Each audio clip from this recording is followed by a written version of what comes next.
Good morning. Welcome to the Committee on Public Safety and Mass Transit. Today is November 6th, 9/23, our 22nd session here in the Hilo Council Chambers. Please turn off your cell phones, pagers, and other mobile communication devices, or at least put them on the silent mode. And I'm calling this meeting to order. I'd first like to introduce the council members. To my left is Dennis Onishi, Margaret Willie. Val Poindexter is ill and is excused for the day. To my right is Gregor Illigan, Zindel Kern, Drew Kanuha, Karen Eoff, and Jay Yoshimoto. I am Brenda Ford. I'm the chair of this committee. We are going to be taking statements from the public, but before we start, I'd like to go around to the other locations and find out how many people are going to be testifying from those areas. Pahoa, how many people do you have? We have 5 testifiers this morning. Thank you. Kohala. We have no testifiers for this committee. Waimea. Morning, Madam Chair. No testifiers for Waimea. Thank you. Ocean View. Good morning, Madam Chair. We have no testifiers for your committee this morning. Anybody in Pahoa, or is that site on today? Pahoa? Oh, that's Mike, isn't it? Yeah. Mike? Yes. I'm sorry. I must have missed a Kohala for Pahoa earlier. We have 5 down here. My apologies. Okay. And Kona. Thank you. Kona? Good morning, Madam Chair. Good morning, Madam Chair. We have 2 testifiers. Okay, thank you very much. All right. We're going to be starting now with statements from the public. I will start at Pahoa, but in Kona, here in Hilo, I'll find out how many you have. I'm going to call Corey Harden and Charles Brannon forward to the table, but we will start in Pahoa. Please introduce your first 2 testifiers. The first of our 2 testifiers will be Mr. John Olson, representing himself, speaking on communication 1064.2. Go for it. Are we ready? Yes, sir. Yeah, identify yourself by name. And then you may have 3 minutes. At 2 minutes and 30 seconds, someone in the office will notify you that you've got 30 seconds left, and that's true of all the locations. Go for it. All right. Good morning, Madam Chair, members of the committee. John Olson here. I'm here today to express my concern about the road situation at the point at which Highway 130 becomes impassable. The connectivity pieces that the county has created are, in my opinion, basically trails through the wilderness. They are not going to be paved, they are not going to be lit, and they are not going to be delineated. I would challenge any one of you to attempt to drive one of these passageways, for lack of a better term, at night or in inclement weather. There is no plan going forward to improve upon these passageways, trails, whatever they are. It is unclear to me how many people the county expects to be using. They have made no significant effort, and I have questioned members of the administration about the issue of the level of use. How many people will remain in the section when Highway 130 is closed? They do not have a figure. So, I'm just totally astounded at how they figure that the businesses are going to survive out here, how we are going to get services, how the buses are going to transverse these areas, how the school buses are going to be able to deal with it. Based upon the fact that in 2005, the County of Hawaii took federal dollars from then Representative Ed Case to do a Puna road assessment. That document is there to be reviewed. The fact that this has not already been done, given the length of time, it was also addressed as part of the Puna CDP. So there is no reason why that we should not have decent transportation for as long as it is possible to have transportation. Given the fact that the lava flow will probably not reach that far south in any near future, these have to be improved to real roadways that can be used by everyone on a 24/7 basis, 24-hour basis. Thank you. Thank you, sir.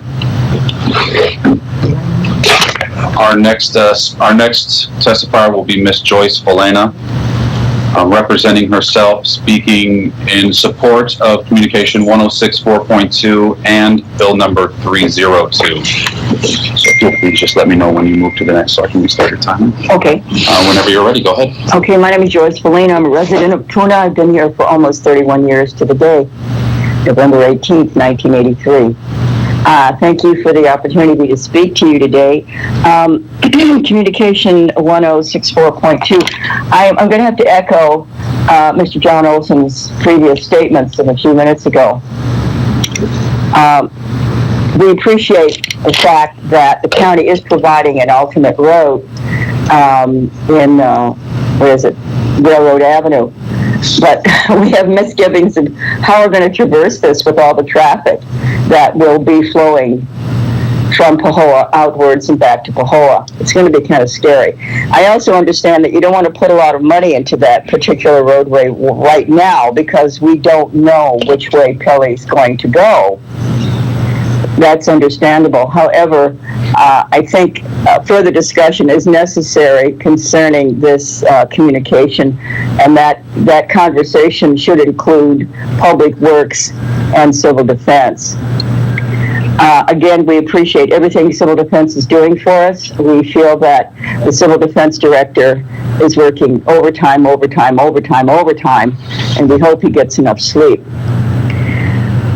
Bill 3, and thank you, Mrs. Willie, Councilwoman Margaret Willie, for creating this communication. We hope some civil defense people will be available to come to this meeting.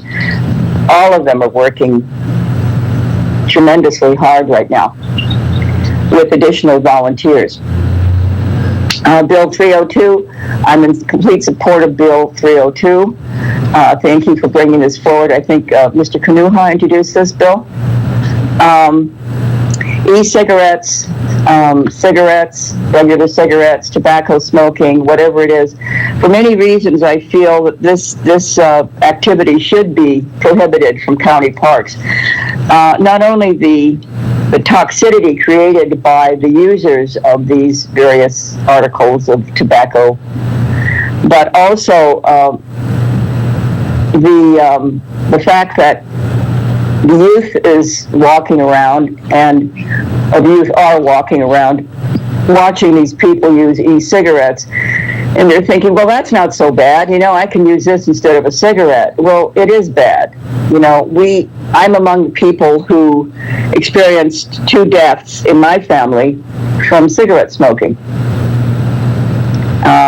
One of which a person never smoked a cigarette, but lived in very close quarters with her husband, who was a chain smoker of Bull Durham.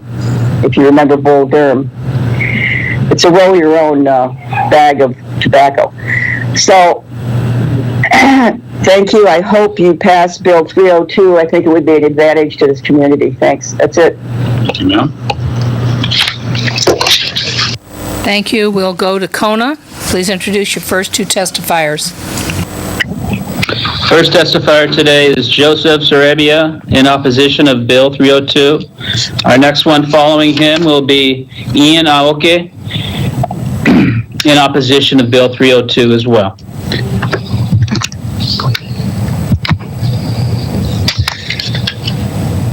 Chair, Council, and Councilman Kanua, thanks for taking the time to hear my statement. I'll make this brief. Excuse me, sir. Okay, somebody else's mic is on besides Kona, but please give your name before you start speaking. Thank you. Sorry about that. That's okay. Joseph Sarabia. All right. Over the last month, we have seen the community come together like never before. Between our shop and others in the area, we've probably added a minimum of 35 registered voters. Though this may not seem like a lot, currently only 508 registered voters is 25% of all registered voters in District 7. Our shop alone sees over 500 customers a month. The point I was trying to make in the previous testimony was simple. These laws are not what your constituents want. And as far as I was taught, the government's supposed to work for the people and supposed to do what the people want. The majority, not the few. If the council believes that the majority of people want this, then it should pass it. Social media, however, is such a powerful tool, and in the last month, we know that this is not what the people want. Another thing we learned is that people of Hawaii were never even asked, especially in District 7. Most thought it was very disheartening. When someone quits smoking, it doesn't just affect them. It also affects their families. The families of people that are benefiting from vaping do not want these laws passed. And if the council or Councilman Kanuha had attempted to reach out to the community, they would know this to be overwhelmingly true. I know of at least one person that this not only affects personally, but affects his family as well. He tried to reach out to Councilman Kanuha and never received even a courtesy call back. I would think he would be trying to reach out to the people that elected him to ask, what do you want? It's not the job of any government agency to make laws based on personal beliefs. His real job is to speak on the behalf of the people. And when asked, the people of Hawaii overwhelmingly don't want this.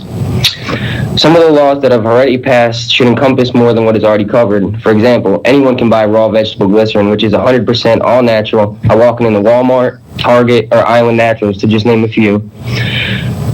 We have complete juice lines that are pure vegetable glycerin with 100% natural organic flavorings and no nicotine, but we can't sell them to anyone born after June 30th of 2006, but a 10-year-old kid can walk into Walmart and buy it. An 18-year-old can go in and buy the patch or the nicotine gum at stores that sell them, but they can't buy a vaporizing device that has no nicotine and only vegetable glycerin. Why is this? I recently had an 18-year-old man walk into the store with a pack of cigarettes and wanted to quit, but I couldn't help him because he was born after June 30th of 1996. We actually will give customers $5 for their pack of cigarettes off a starter kit just to help them not go back. The reason I'm bringing this up is because these laws, again, will be singling out the vaping community. One of the main ingredients in fog machines is propylene glycol, amongst others. The main function of the machine is to fill a room with vapor. So if the law passes, it should have to make the use of fog machines in any venue legal also, churches, clubs, theaters, etc. If the law's intent is to make people feel uncomfortable, it's not any government agency's job to step in and start changing laws based on making someone feel uncomfortable. Some people feel uncomfortable when they see someone breastfeeding, not because of the act, but because in some cases the breast is exposed and makes them feel uncomfortable if they need be to talk with her. It's no one's fault that they feel uncomfortable. Some people find perfumes and colognes unpleasant. Others may not like skimpy bathing suits. I know a European tourist, plain as day, based on the bathing suit he wears, and it makes me uncomfortable. I can't ask for a law to change that. Simply put, laws can't be enacted because of ignorance. If someone feels uncomfortable because they see something that appears to be smoke, it isn't enough to make it illegal. They need to be educated. That's all we want. That's all we've been asking for, is the chance to educate. The vaping community strongly believes that there are places that vaping should be discouraged, movie theaters and other places it could be distracting. The vaping community actively polices themselves. We'll be the first to walk up to someone and tell them to vape somewhere else if it's obviously being disrespectful.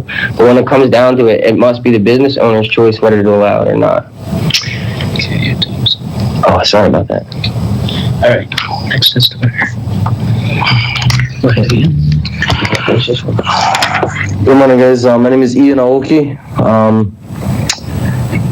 I'm actually kind of just going to express how I feel about the matter personally from the heart. I didn't have anything prepared. I'm just kind of telling you. What I've witnessed is a lot of ignorance to what electronic cigarettes are, what they contain, in comparison to what is a cigarette. A cigarette is tobacco, yes. It's filled with harmful chemicals, and yes, nicotine. E-cigarettes is not, or the juice is not, and has not any tobacco of whatsoever in it. It's literally vegetable glycerin, which is a product derived from cabbage. It's about as natural a product that you can get. Therefore, the exhale of it is not harmful.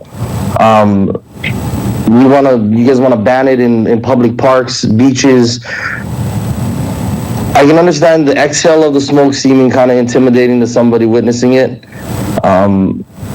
But at the same time, if the public is educated as to what is in e-cigarette juice, there shouldn't be any confusion as to what is being exhaled, which is just vegetable glycerin.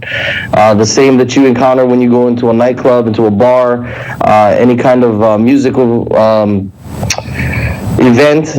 There's going to be a fog machine that's, dispensing vegetable glycerin. The liquid they put into a fog machine is vegetable glycerin. It is exactly what we are vaping to not smoke cigarettes. My father died at the age of 42 years old of lung cancer. Smoked cigarettes all his life. I smoked cigarettes up until 2.5 years ago for 15 years. Just in the 2.5 years, I can express the just overwhelming feeling of clear lungs that I have now. Physically, I can do things that I wasn't able to do 2 years ago. I just see a lot of negative happening if it is passed. The increase of cigarette butts and litter on your public beaches and in your public parks. I was just at the park the other day with my family, and my son picks up a cigarette butt and he puts it in his mouth. I had to run over to him and yank it out of his hand and take it out of his mouth. That does not happen with an e-cigarette. We take everything that we bring to wherever we are vaping with us when we leave. There are no harmful chemicals in the exhale. No litter, no rubbish, and it saves lives. We have customers on a daily basis that come to us and tell us, thank you, because you saved my life. I work for the company I work for because they saved my life. I can honestly say passionately, they saved my life. I would still be smoking cigarettes, a pack to 2 packs a day, to this day, if it was not for electronic cigarettes. I'm 33 years old. My dad died at 42. It's not very much life left for me if I continued. If I was to be, determined to die at the same age as my dad, I wouldn't have much time left on this earth. I'm very, very passionate about it. It saved my life, and it saves thousands of lives every day for people that do switch over to electronic cigarettes, which, again, do not contain any tobacco or any other harmful chemicals that are found in tobacco products. Thank you, Ian. Yeah. So, Good morning, council members. did I say Kona or Hilo? I'm sorry, we're back in Hilo. I think I am. Go ahead, Ms. Okay. Harden. Welcome to Hilo.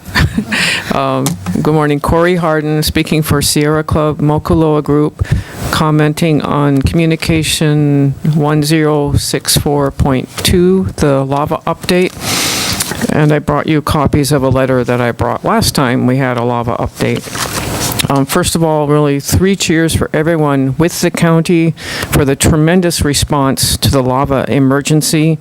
I see everyone going all out and really showing grace under pressure. However, we are concerned about a geothermal emergency and a lava emergency happening at the same time. We've heard that Puna geothermal venture may be used as a standalone power source if Lower Puna is cut off, and we're still wondering if that is the plan.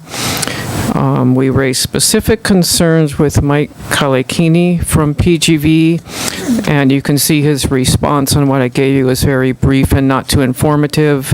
He said PGV will comply with all regulations and referred us to county and state agencies and HELCO and PUC.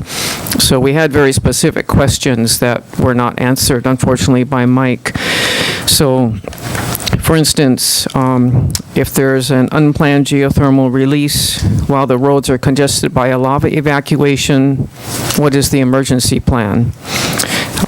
If there's an unplanned release or fire, other emergency, and Route 130 is blocked, how long will it take first responders to arrive? I mean, it's not just fire department. I think they need a hazmat team. And what emergency shelters and support services will be available with roads cut off. Also, I've been told it's difficult to run PGV at the lower power that would be required just to serve Lower Puna. So how would that work? For instance, some wells might need to be shut down with temporary plugs, and how long would those plugs last? And also, who has the final say as to whether PGV keeps operations going as the lava approaches or after the road is cut off? You have 30 does seconds. PGV have the final say, or does Civil Defense have the final say? Thank you. Go ahead, Mr. Brannon. Please identify yourself. Yes, I'm Charles Brannon. I live in the other side of Pahoa, past Leilani Estates. I've been living there for 25 years. My concern is, originally I heard on Channel 4 News, this was last Saturday, that if the lava crosses Pahoa Village Road, they were going to close Highway 130. The reason being gawkers on the side of the road to look at possibly the lava flow. I couldn't believe that they actually said that, so I went to the Civil Defense in Pahoa. I asked him, he said, yes, that was the plan. I just want to say, to me, that seems entirely ridiculous. If the lava is threatening Highway 130 and it's unsafe to travel it, I could understand closing it. If it's because of gawkers on the side of the road, it seems to me we got these cones that they put up. You put up an electronic sign. It says absolutely no stopping, minimum speed 35 miles an hour, minimum fine $1,000, and put one policeman to monitor it. We need to keep Highway 130 open as long as we can. All of us on that side of the flow, we're concerned, sure. We don't like gravel roads, but we may have to take them. I'm retired. I'm living on my little farm. It's my home. I don't want to leave it. When I called the postmaster, asked about in Pahoa, asked him about them possibly closing the post office, because she says, yes, if the fumes get bad. And I said, gee, that's going to be really difficult on us that have our post office box there. We're going to have to drive to Hilo to get our mail. Now, if the road's closed, we're going to have to do it on a gravel road too. She says, well, you can always move. I don't like that attitude. I can always move. This is my home. This is my land. If Madam Pele tells me to go, I go. I respect her. But as far as our safety, there's no reason to close Highway 130 before it is threatened by lava. That's my statement. Thank you. Thank you, sir. We're going back to Pahoa. Please introduce your next testifiers. The first of our next two testifiers will be Mr. Gregory Smith, representing himself, speaking in support of both Communication 106.2 as well as 302. Okay, Mike, I don't know what's I'm not sure what's happening, but your voice is cutting out, so I hope Greg will speak into the microphone very carefully. Thank you. Understood. Can you hear us, Madam Chair? Yes, sir. All right. Okay. On the communication, I think it's very important at this point, seeing as how we do have a lull in our disaster activity, if you want to call it that, to discuss all these problems. Number one, of course, is a more permanent connectivity. I think that the disasters have shown, the storm and, of course, the ongoing lava flow have shown very well that we need a PMAR. We need another way in and out of this district. And this has been, ever since I've been here, 25 years, we've been talking about connectivity, another road, major artery into Puna, the fastest growing district in the state of Hawaii. As far as the geothermal thing, that is another thing. I think that geothermal is useless, considering the fact that that capacity is not even needed now. The only reason they're in existence is because the company wishes to make profit, and probably for a tax write-off for the company itself. The fact is, of course, that Helco itself has lost approximately 17% of its customer base to OG solar energy. People have any sense and some cash or credit of getting off the grid and going into solar. I myself would never even consider paying 42 cents a kilowatt hour. The other thing is that we do need to have these discussions, with the council to move legislation and get more resources out here to address things that we need. And I especially want to see geothermal shut down, at least for the lava flow. And the fact is, I'm sure that, people will understand that this plant was not designed to run at low power. In fact, if you go online, you can find Bob Patrici's timeline of how many incidences this plant has had over the past few years. This is ridiculous. Number one, the plant isn't really needed for the power base because every year, every month, we're slowly reducing our usage of grid power. So going on to Bill 302,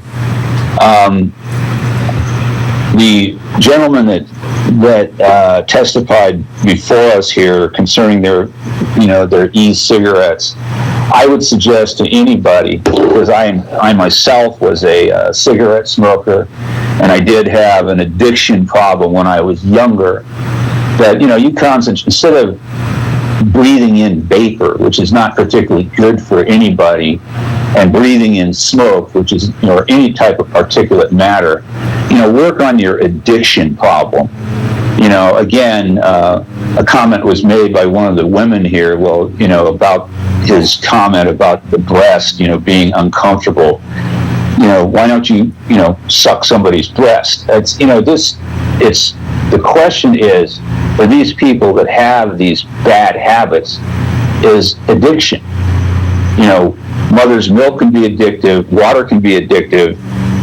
So you have to work on your addiction problems, not just find you're an addict, and you have to work on it just as I am. I have those tendencies. I don't smoke cigarettes. I don't even drink coffee anymore. And I don't regularly consume alcohol at all. But the main thing is that I worked on my addiction, not trying to find substitutes. For instance, one of my brother-in-law, who had the same problem as myself, he quit all the drugs, but he started eating way too much food, and now he weighs 350 pounds. So, this I'm really happy because I want to see this happen, because vaping is nothing more than a product of addiction and addiction tendencies, and I don't want to see young people see this example for young people because, this is acceptable, but cigarette smoking isn't. That's nonsense. Cigarettes, the one thing a human being does not need to do, anybody, is to feed their addictive tendencies if, in fact, they have them. Mahalo. Thank you, sir. Our second of the two testifiers on this round is Mr. Tom Travis. He will be speaking on communication 1064.2, representing himself.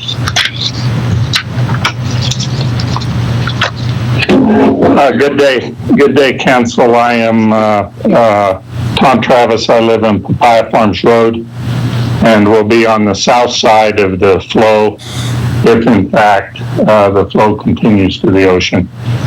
I have several comments. The first has to do with the nature of emergency response at Puna Geothermal Venture.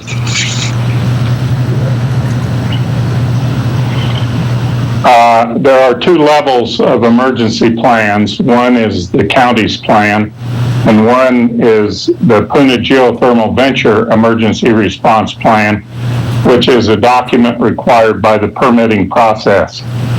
Critical to both of those plans is access to the plant.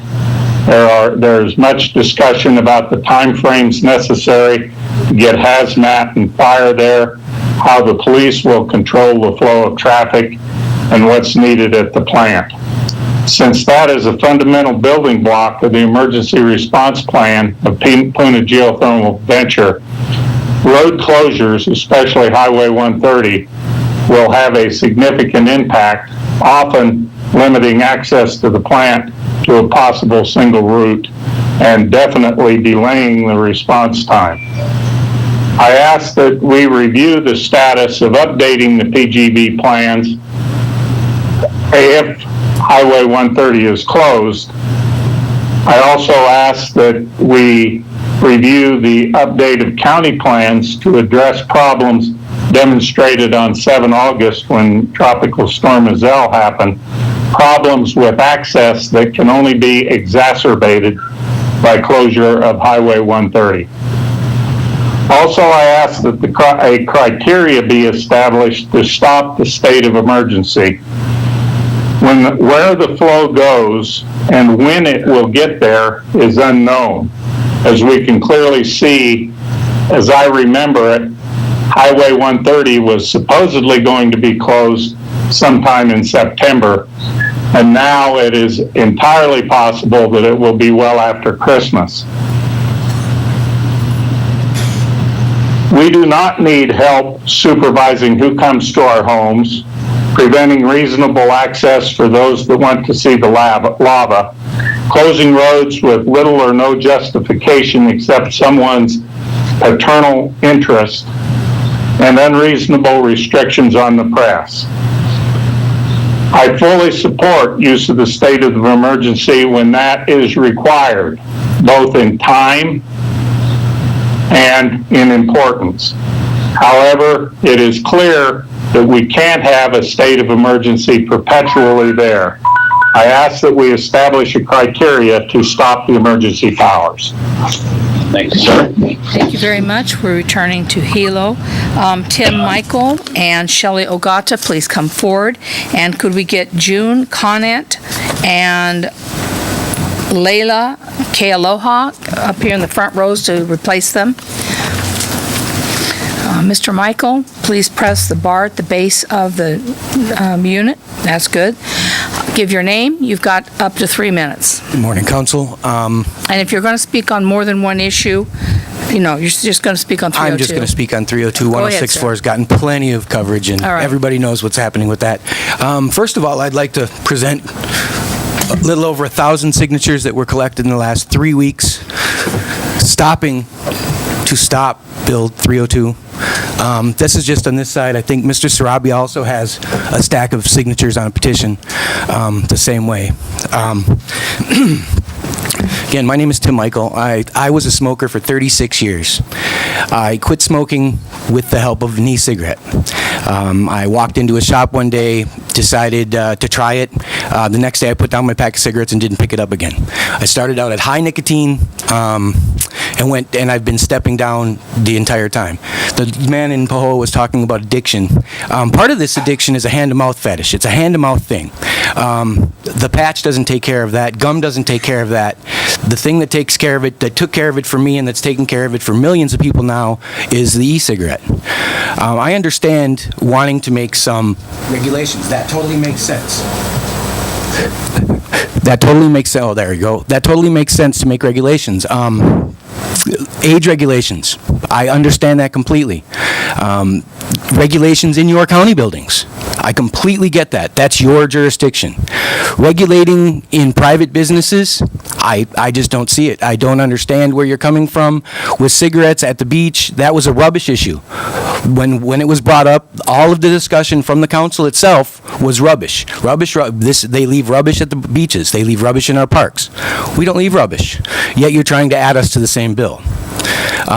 What I would ask you is write a bill specific to e-cigarettes. Don't try to fit this square peg into a round hole. It's not going to fit where you want, and all you're going to do is alienate people over the whole thing. I've sent every one of you a letter from the the Surgeon General of the United States, Anthony Carmona, and he specifically asks council people not to pass unwarranted regulation on e-cigarettes. And this is, again, the Surgeon General. If he's asking this, he has a reason. They were the ones that put out the that put all the onus on cigarettes in the first place. I also sent you a study called Peering Through the Mist, where on the very first page, their conclusion is, after going through a lot of peer-reviewed studies and gray matter papers, You have 30 seconds. that there is no detectable particulate matter in the exhale of vapor. So I would just ask you all to just think about this really hard before you do this. You're potentially alienating an entire group of people by throwing this into a bill that's already been created. Thank you. Please go ahead. Good morning, council members. Shelley Ogata in support of Bill 302. Recently, I've become a statistic and have done a little more research on asthma. Studies show that lifetime likelihood of developing asthma is about 10.5% greater in women than men. While doing my research, one of the things that comes across really strongly is that the best therapies for people with asthma is to be able to swim and partake of other recreational and physical activities outdoors. So I've been asking myself, as a woman with a respiratory disability, am I potentially being alienated and discriminated against? Why aren't we taking the proper measures to ensure safety for our men, women, and children with respiratory disabilities? I'll keep this brief, so please think about protecting my health and the health of other people with respiratory disabilities, especially our women and children, by allowing us to partake of beach and park activities free from worrying about drug exposure and asthma triggers from secondhand ESD aerosol. Thank you very much. Thank you very much. June Conant, Lila Kealoha, and Michelle Haraishi, sitting in the front row, ready to step forward. Ms. Conant, please identify yourself. Push the button at the base of the unit. Identify yourself, and you may have 3 minutes. Good morning. My name is June Conant, and I'm here representing myself today. I'm usually here for other reasons, but I volunteer at the pier as part of the Aloha Room Ambassadors. And just a couple of weeks ago, we had some people coming off the ship, and of course, it's very, very busy with some of the big ships that come in, and we have a very small area to try and give people information. And there were a couple of people coming out apparently with e-cigarettes. I did not know they had e-cigarettes, and I was in a large group of people speaking to them. As I turned around, I saw smoke, what appeared to be smoke, and I tapped the gentleman on the shoulder and said, you know, our smoking area is over here away from the building. And he says, well, I'm not smoking, so I can do this. And I said, well, sir, it's very busy right now. We have a lot of people here. I really would appreciate it if you could go over to that area. And he says, well, I just don't have to. And there's no law that says I have to. So I'm here on behalf of dealing with our visitors and asking that if I could say that the county ordinance says that e-cigarettes do fall into that category, and we would appreciate the fact that you would go over there. That would be much appreciated for me. Thank you. Leila? Good morning. My name is Leila Kealoha. I'm a resident of Pohoa, Puna, Hawaii. Have been for 38 years. The reason why I'm here today is just to speak on Communication 1064.2. And thanks to social media and my neighbor, I was able to find out about this discussion of possibly closing off Highway 130, the Pohoa bypass, previous to it being actually threatened. It is a lifeline for many of us that come in and out of Pohoa. My husband travels that road every day to go to work. We have coworkers, students. I work at Kuokala Public Charter School. We use that route every day for our students, for people that come in and out of work. I'm sure you're all familiar that a road in Pohoa Town has already been shut off, and it's already caused a major chaos of traffic patterns that have been happening in our town already. And with this shutdown of Keonepoko School and students from Pohoa that are all on the other side. The pressures on our roads from Paradise Park to Keao are going to be a lot more extreme.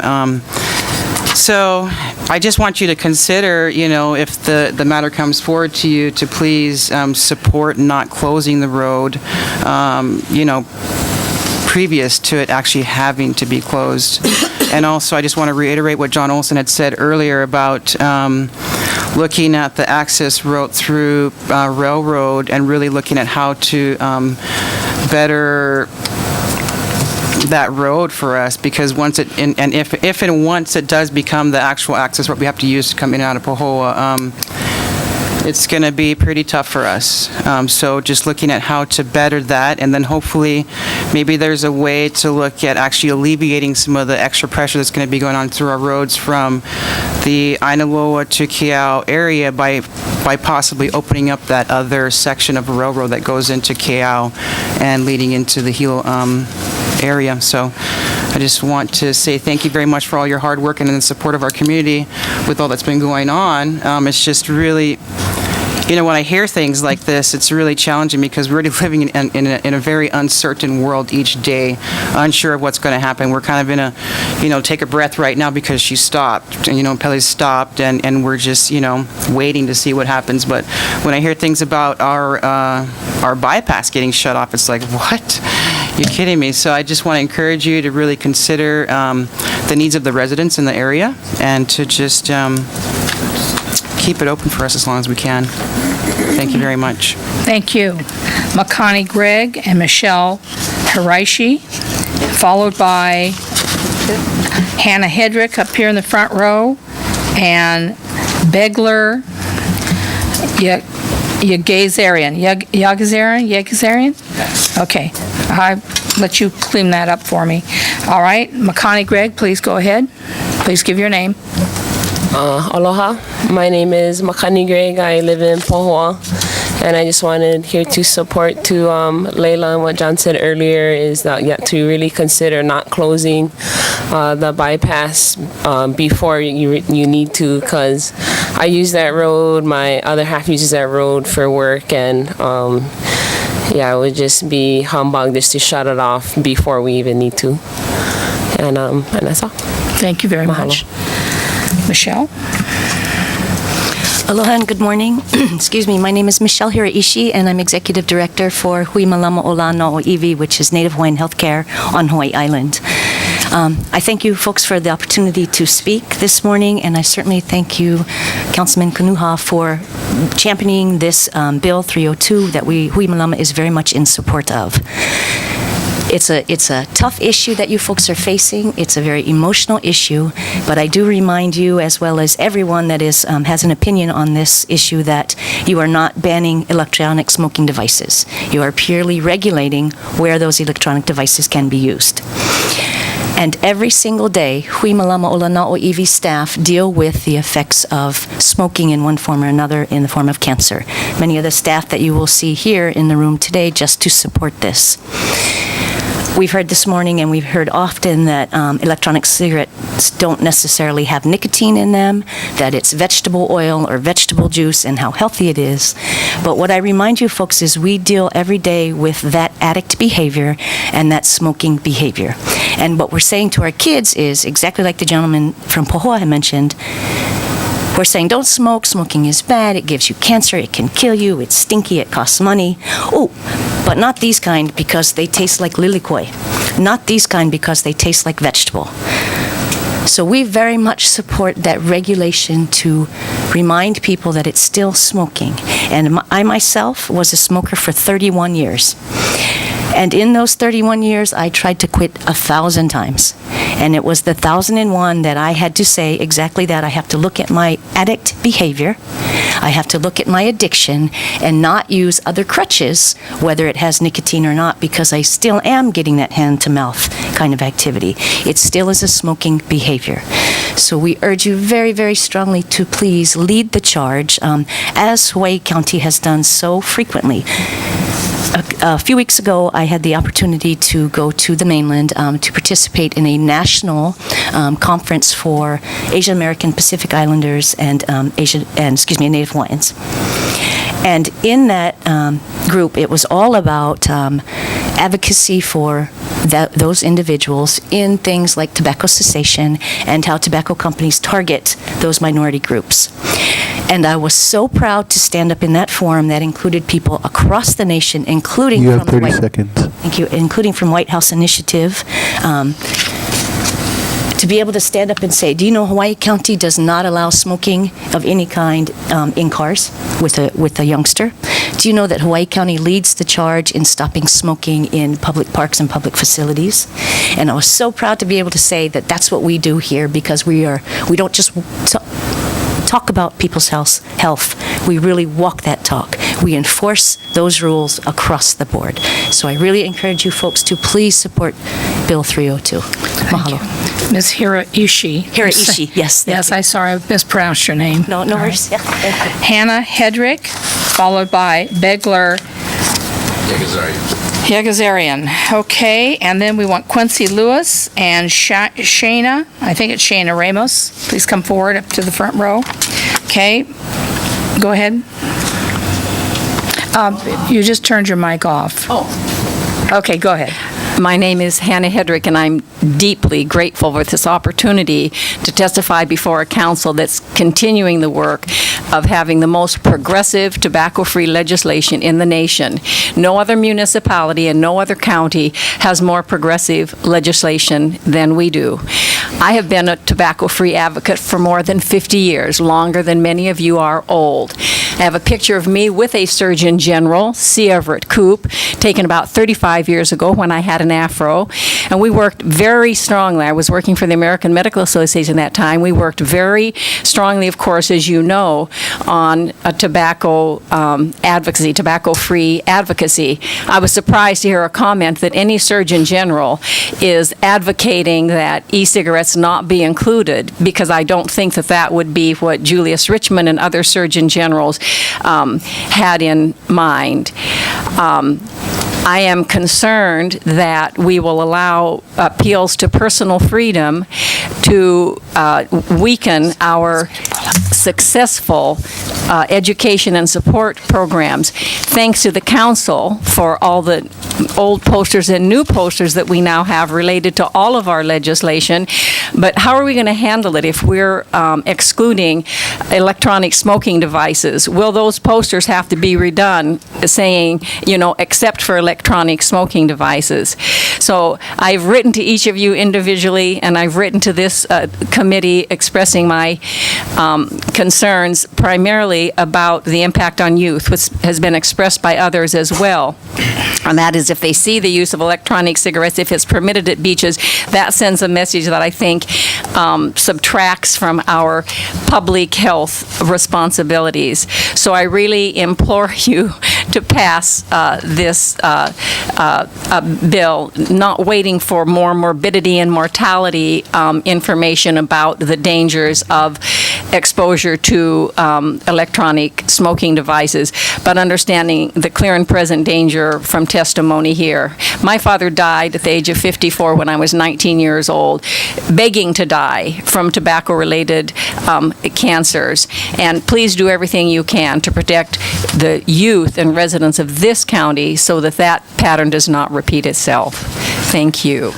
Mr. Yegazarian. Good morning, ladies and gentlemen.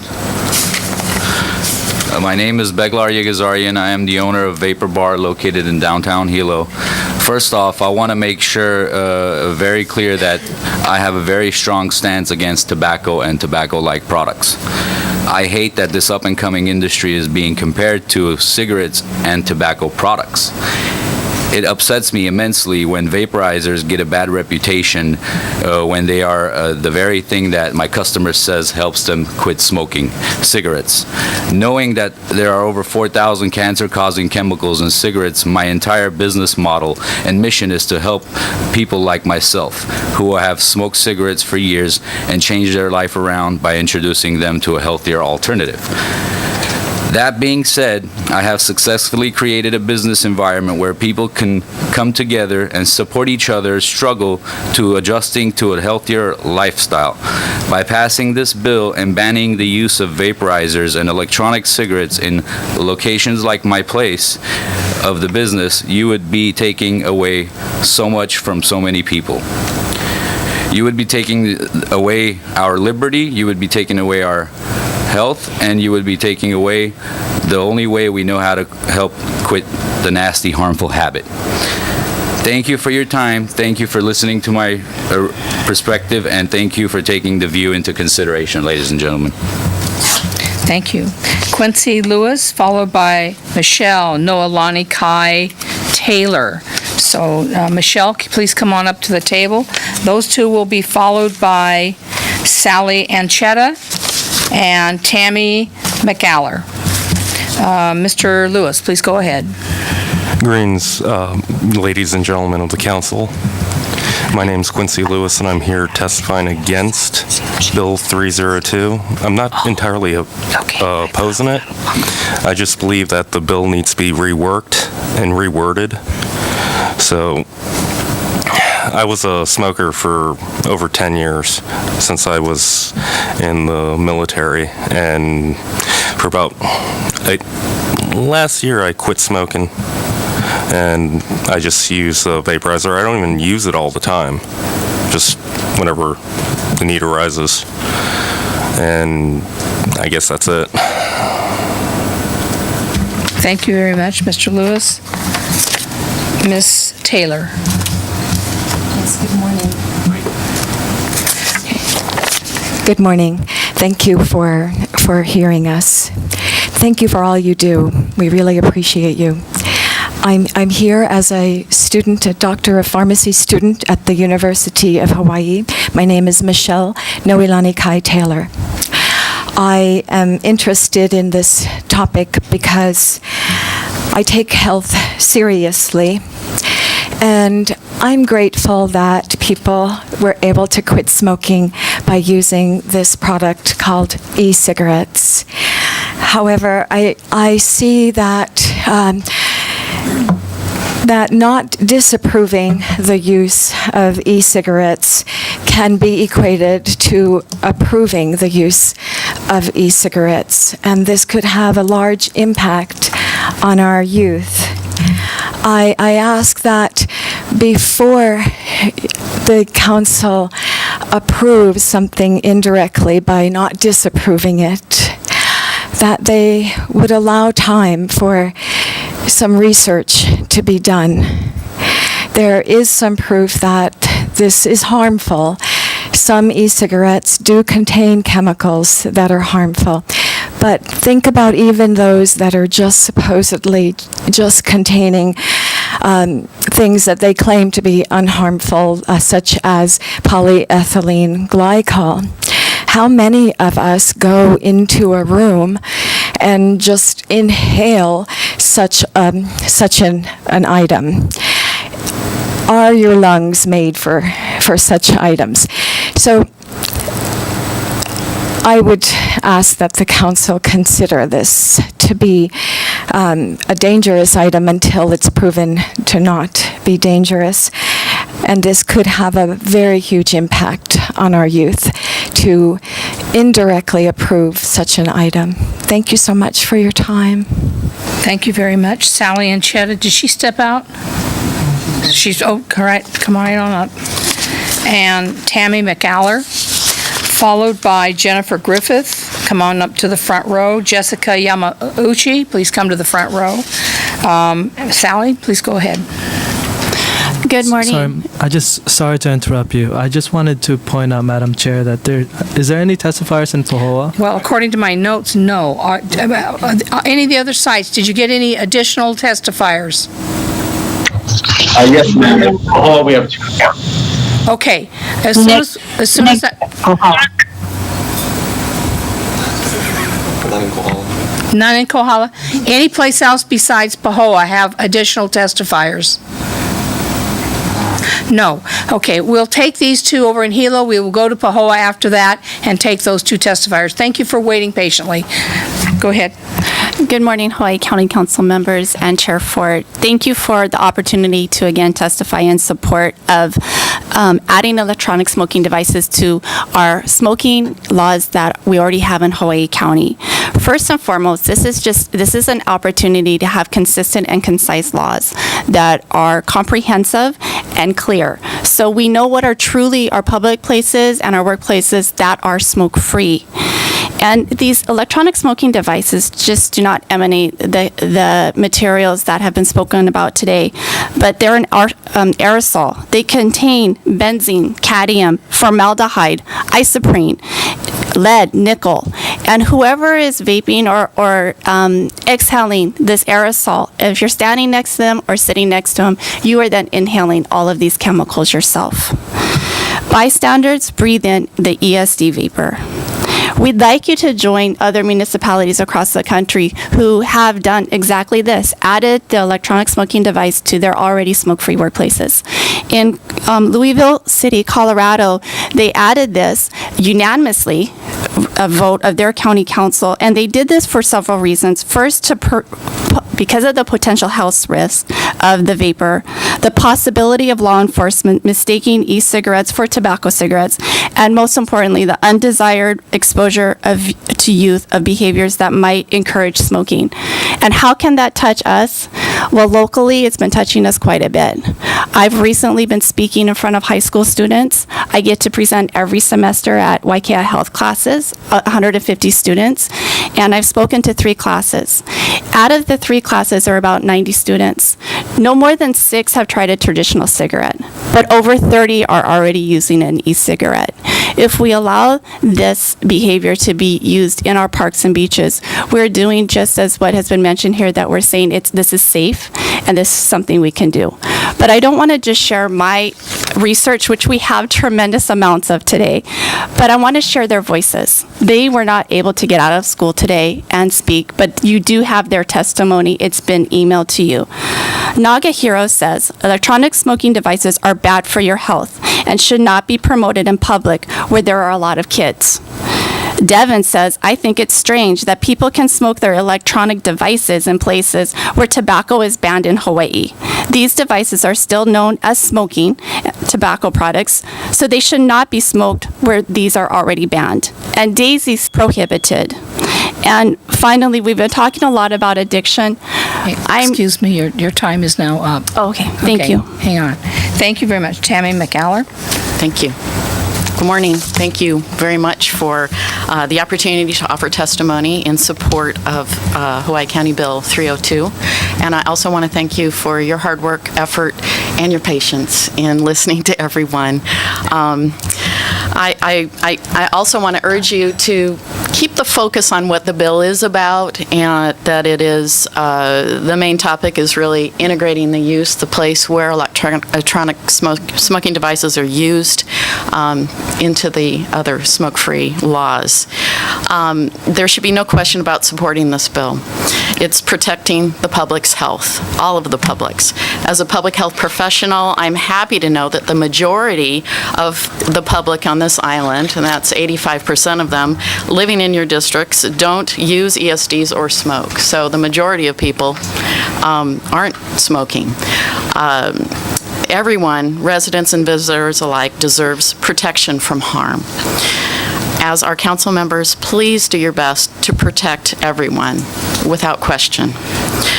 Using electronic smoking devices or any tobacco, and hopefully you understand that electronic smoking devices have nicotine in them, and nicotine is derived from tobacco.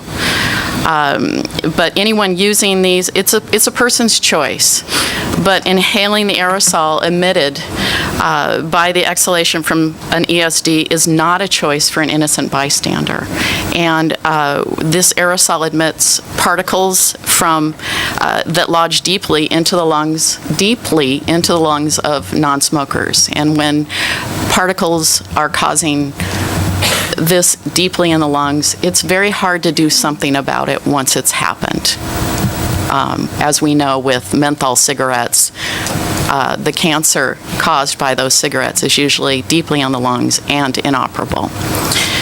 We have enough science to make an intelligent decision. We have lots of evidence. And we know that ESD secondhand aerosol is dangerous to the public's health as it contains these ultrafine particles, toxicants, and carcinogens. I want to know that all the places where I go, where I work, where I play are healthy places to be. There should be no dispute in including ESDs into all our smoke-free laws, You have 30 especially the seconds. parks. Thank you. In order for our laws to work, it's very important that they're consistent, they're clear, without exceptions. Thank you very much. I hope that you will pass this bill. Thank you very much. We're going to Pahoa. Please introduce your testifiers.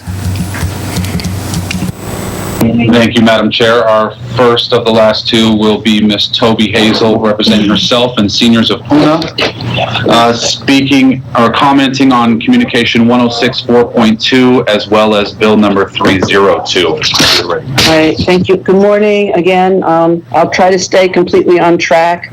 And I just wanted to say some of the things that have come up that we need to know about the emergency and island-wide coordination has to do with senior transportation. We have heard nothing about this. We don't have our senior center anymore because it went back to the fire department, which we're happy to have them on this side of the flow. But for whatever reason, Park and Recreation has not followed through to continue the needed activities and services that were present at the senior center. In particular, I think that the senior transportation and bus service could become very important to seniors that have never even used this service yet. We'd have to have a designated bus stop or bus stops in order for this to function well and to get people in and out should 130 be closed. I do agree that we shouldn't be closing it ahead of time. I also live in Nanavali, and I started thinking the other day how much traffic is really going to go right by my house down the road to this connector road, day and night possibly, to get in and out of our area. Many people that don't live in Nanavali will be coming to use that one connector road. And the subdivision itself hasn't decided how they're going to safeguard us, not only traffic-wise, but people coming into the subdivisions sometimes want to rob or loot your house. This is happening to people right now, not only from within the subdivision, but outside. So we have tons of more traffic. I don't know. I don't understand why we can't just make railroad go straight into Hilo, please. Yay. Please. You know, because what's going to happen is a huge traffic jam at the bottleneck in Callao. Why these crazy state engineers who have degrees, and you would think they could think things through, have decided not to fix the bottleneck as you enter the bypass in Callao. You still have 3 lanes going into 1 lane with all this widening that they did down the way to help Paradise Park. They have not fixed this one critical area. And now you're going to add even more to that just by bringing people around Railroad right back into the log jam that has not been fixed down there. I don't understand it, but you know, what do I understand? Also, the air quality. As the lava comes closer into the town, at one of the Thursday meetings, I asked, who's going to monitor this? Well, the health department said the fire department, and the fire department said the health department. We cannot play ping pong like this. It's very stressful. Let's figure out who's in charge of what. And right now, the fire department doesn't seem to be willing to say they even have a monitor to monitor it. The post office, God bless them. If we have to drive into town to get our mail every couple of days, we're going to be really pissed off. Okay, so now I just want to say one brief comment about Bill 302. I've never really been a smoker. I have smoked a cigarette occasionally, but that's only if it's okay with everybody that I'm with. I can't stand it. When I'm down at the hot pond early in the morning, taking my exercise, one person smokes down there and the smoke comes out to the hot pond just like that. It's just really, I mean, 20 years ago, I'm calling up trying to find out why we have to have this sort of thing. So I'm glad we finally have decided to go ahead and say that it's not okay to do this in the parks and public places. I mean, I don't want to smell a cigarette. I don't want to smell burnt cabbage or whatever the hell they're putting into that device that they're smoking. If there's aerosols, if there's lead, paint, whatever it is, do it at home. You don't need to do it around us. It does affect us.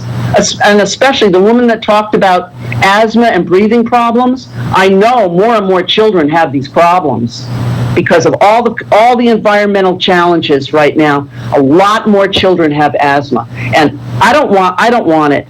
I don't want it in a public place.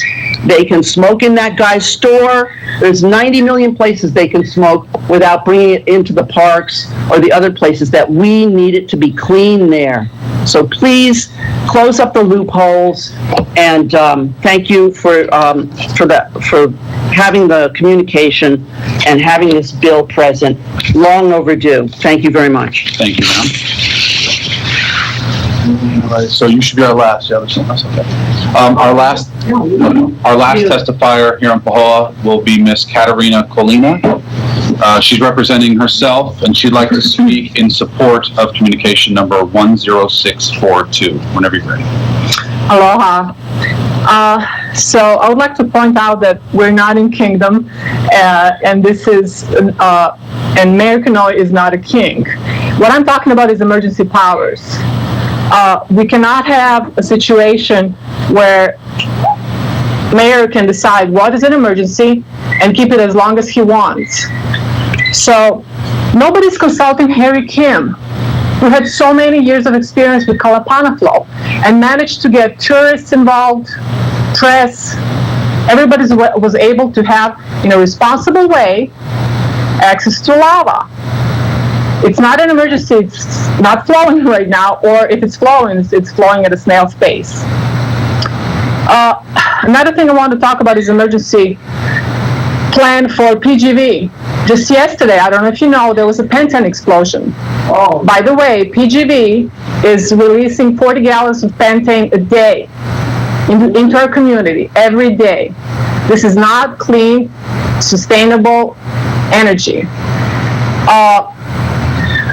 During the Zell, so many people were trapped in their homes and gassed because there was no regulation of PGV being told to shut down before the hurricane hits. So there is no overseeing of PGV, and that needs to be done before our roads get blocked. As far as the roads and people being concerned about transportation, we only have two bus loops, 2 times a day, bus loops going through Lower Puna. Who's going to get rid of their car if there is no public transportation? It's not working. It is not working. We need more buses. We need more transportation so we can relieve the roads. And also, I just want to get back to PGV. 1 megawatt of 38 that PGV is producing is used by Lower Puna. We don't need PGV. We don't want it. We've been gassed by it. Please have Helco install the microgrids that are working wonderfully for small neighborhoods on the mainland or continental U.S. They're working great. Okay, this is what we need. We don't want to be on oil. We don't want to be on toxic geothermal energy. We want solar. Solar is not perfect, but it's perfect for transitioning to a cleaner energy future. Thank you so much. Thank you, ma'am. And thank you, Chair. Thank you. We're coming back. Jennifer Griffith, please identify yourself and go on with your testimony. Good morning. My name is Jennifer Griffith, and I'm a tobacco treatment specialist and the tobacco treatment program coordinator at Bay Clinic. And thank you very much for giving me the opportunity to come and speak with you guys today.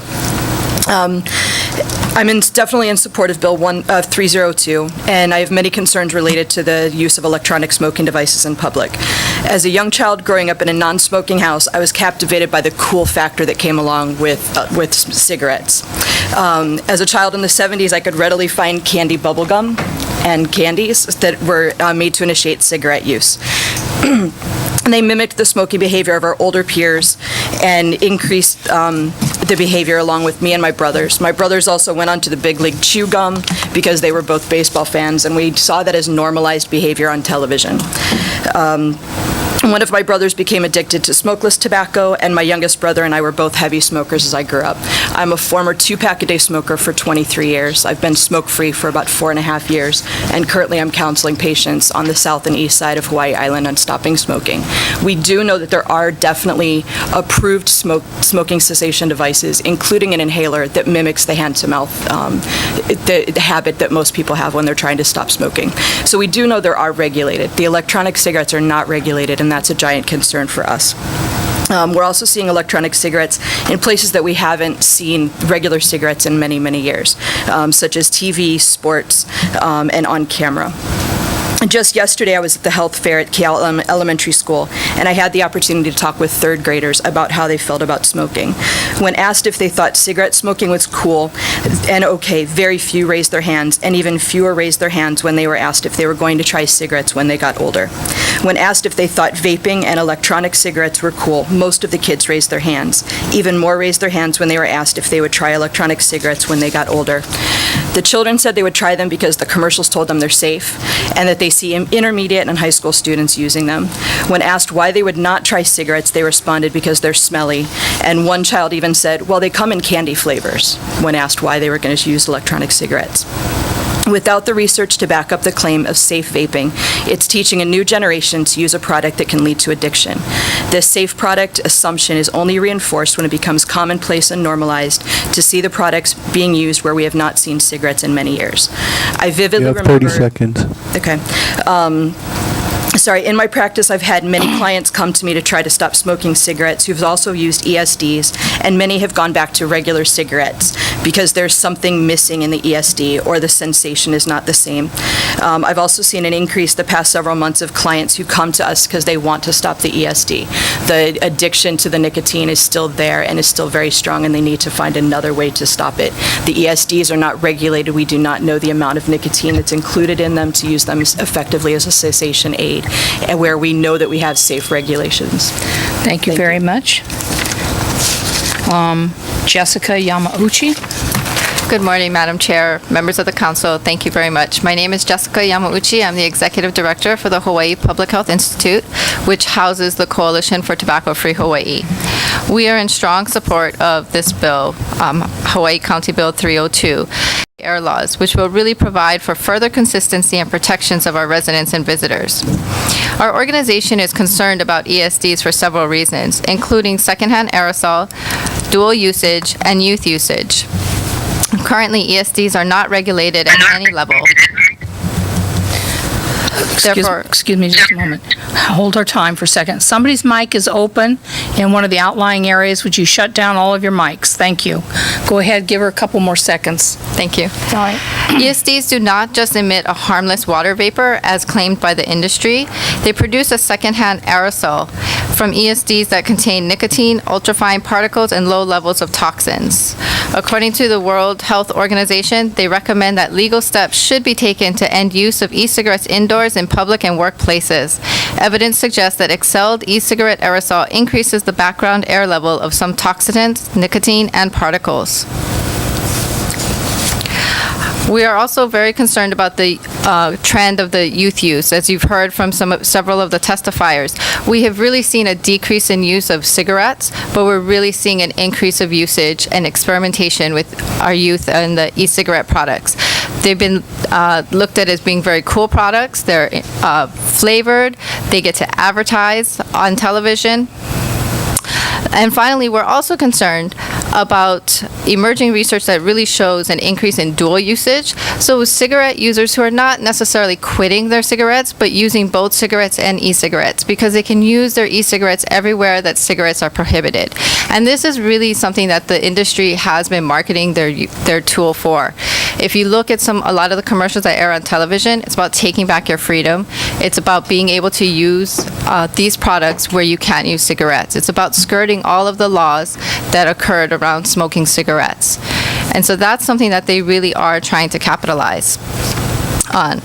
In Hawaii, our state has made some movement toward protecting employees, first by prohibiting the use in all Department of Health facilities, then by extending it to all buildings under DAGs, and some private businesses have adopted policies to prohibit the use of e-cigarettes as well. But many businesses are unaware that they're able to adopt such policies, and it's not fair to put this onus on all of our employers to do.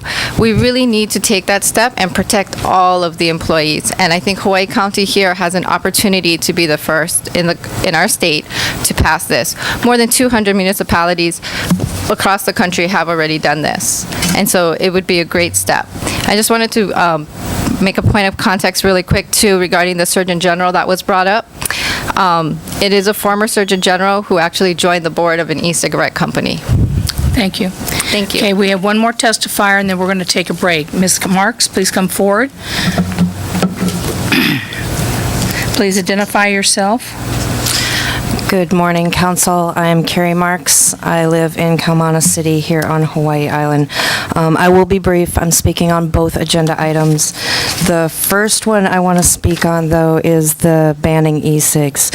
I think you need to look seriously at why you're doing this. If this is seriously a public health issue and somebody might accidentally walk by somebody at a park exhaling an e-cig, you must ban barbecue grills. That stuff goes all over the park. Every time you light it up, there's smoke everywhere. So if that's the concern, public health and safety, ban everything. Ban it all. I can't burn garbage in my yard either because you've already decided that that's a public health issue for my neighbor. So just be clear about why you're doing this.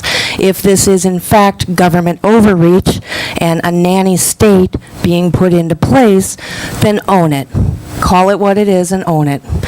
Okay? And if you are serious about protecting everybody's air, you heard about the pentane, right? That geothermal plant leaks 40 pounds of pentane every single day on a good day. Yesterday, a loud boom was heard in Leilani, and it turns out that there was a pentane explosion that the newspaper reported this morning as sort of an after effect at the last paragraph of one of the front page stories about the lava flow, that there was a pentane incident. So if that explosion isn't an incident, then I don't know what is. So that leads me to the communication on the lava flow, whatever the number is on that one. I'm very concerned about Act 111. I'm very concerned about the militarization of Puna and the absolute lockdown of freedom of movement. I am concerned that the media is getting all of their information from a government source. Nobody is allowed behind the barrier. You can't take pictures, you can't take video, you can't even talk to the neighbors. They are complicit in their going along with this too. So I want some information that is free and equal and not government generated. That's a problem for me. The road should not be closed through Pahoa.